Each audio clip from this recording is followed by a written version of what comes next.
Staff nurse grade 2 second panel list. এই second panel list নিয়ে অনেকেই মেসেজ করছো, তাই আজকে সেকেন্ড প্যানেল লিস্ট সম্পর্কে আলোচনা করব এই ভিডিওর মাধ্যমে। ফুল ভিডিওটা দেখার চেষ্টা করবে।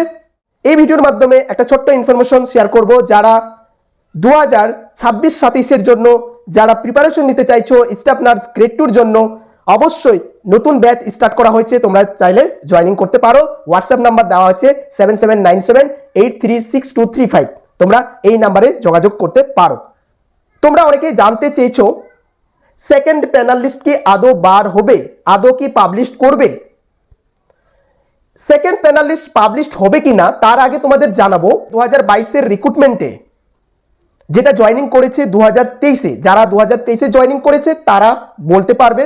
2023-এর প্যানেল লিস্টে যারা জয়েনিং করেছিল সেখানে কিন্তু সিট খালি ছিল না, তবে সেখানেও একটা 2023 একটা প্যানেল লিস্ট পাবলিশ করেছিল একজনের জন্য। সেটা একটা ব্যতিক্রম ছিল, তার জন্য কিন্তু প্যানেল লিস্ট পাবলিশ করে তাকে জয়েনিং করা হয়েছে, এটা করা হয়েছিল। এবার কথা হচ্ছে 2025-এর যে রিক্রুটমেন্টের যে প্যানেল লিস্টটা যেটা জয়েনিং করেছে এই বছরে মার্চে, যারা জয়েনিং করেছে 16 তারিখে, সেটা একটা ডেট দেওয়া হয়েছিল 16 তারিখ থেকে 31 তারিখ পর্যন্ত।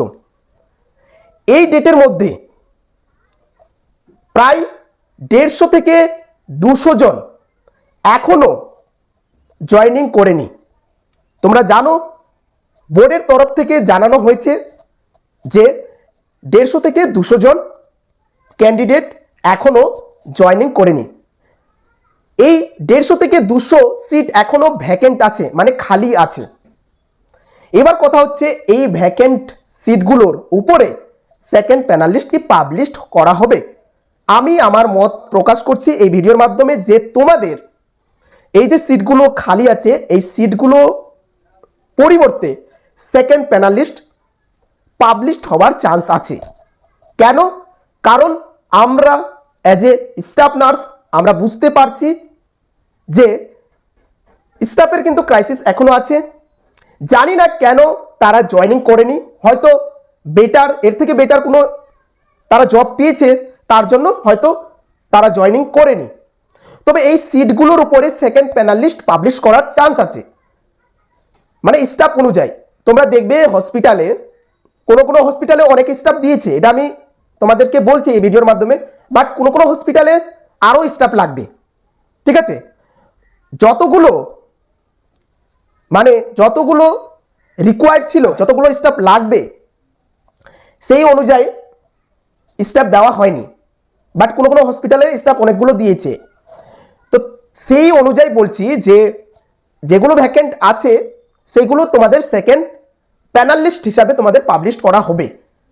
এখানে একটা কথা বলবো, সামনে ইলেকশন, এই ইলেকশনের জন্য তোমাদের প্যানেল লিস্ট কিন্তু পাবলিশ করা হবে না। তবে ইলেকশনের পরে প্যানেল লিস্ট পাবলিশ হবে কোন মাসে এটা কিন্তু এখনো বলা হয়নি। বোর্ডের নিয়ম অনুযায়ী 1 বছরের মধ্যে সেকেন্ড প্যানেল লিস্ট পাবলিশ করা যায় যদি সেই সিটগুলো খালি থাকে, এটা কিন্তু নিয়ম আছে। এবার কথা হচ্ছে এই সেকেন্ড প্যানেল লিস্টে কার নাম থাকবে। যাদের তোমরা যখন স্কোর কার্ড, তোমরা যখন তোমাদের স্কোর দেখেছিলে যে আমার কত নাম্বার এসেছে এবং কত নাম্বারের জন্য আমি চান্স পাইনি, এটা শুধুমাত্র তোমরা নিজেরাই দেখেছো। ঠিক আছে, এমন না যে একটা ওভারঅল পারফরমেন্স এর একটা লিস্ট দিয়েছে, সেই লিস্টটা যদি দেওয়া হতো তাহলে তোমরা দেখতে পেতে যে আমি কত নাম্বারের জন্য বা আমার থেকে কম নাম্বারে কেউ পেয়েছে কিনা সেটা যদি জানতে পেতে তাহলে খুব ভালো হতো। এই যে সেকেন্ড প্যানেল লিস্টটা পাবলিশ যদিও করে কার নাম থাকবে সেটা তোমরা কিন্তু জানতে পারবে না, কারণ তোমার নাম্বারটা শুধু তুমিই জানো।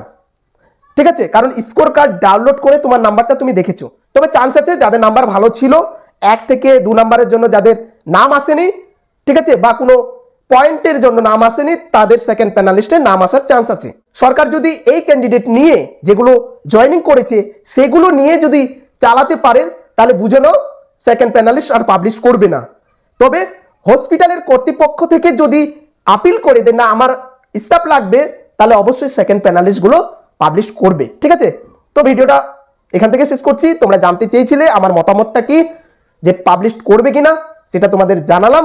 যে সেকেন্ড প্যানেল লিস্টের নিয়ম আছে, যদি ভ্যাকেন্ট থাকে, সিট যদি খালি থাকে, অবশ্যই সেকেন্ড প্যানেল লিস্ট পাবলিশ করবে। চলো ভিডিওটা এখান থেকে শেষ করছি। ভিডিওটা ভালো লাগলে অবশ্যই লাইক করবে এবং যারা এখনো চ্যানেলটাকে সাবস্ক্রাইব করেনি চ্যানেলটাকে সাবস্ক্রাইব করে রাখবে।